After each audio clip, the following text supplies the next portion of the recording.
এই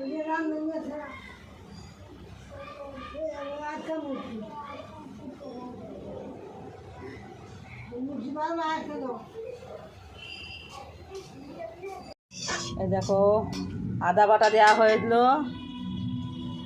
এটা জিরে বাটা দেওয়া হলো মাংসের মধ্যে, আদা রসুন বাটা।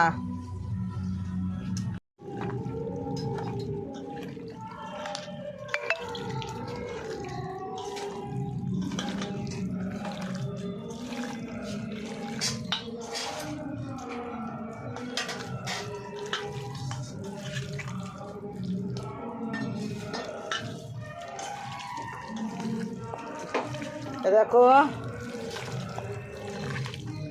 রসুন বাটা, পেঁয়াজ বাটা, আদা বাটা, জিরে বাটা সমস্ত বেটে আমি এর মধ্যে দিয়েছি, সঙ্গে সঙ্গে কাঁচা তেল দিয়ে আচ্ছা করে মাখা হলো। সুন্দর করে মাখছি, যত মাখবো ভালো হবে। দেখো মশলাগুলো ভেতরে ঢুকবে, বুঝেছো?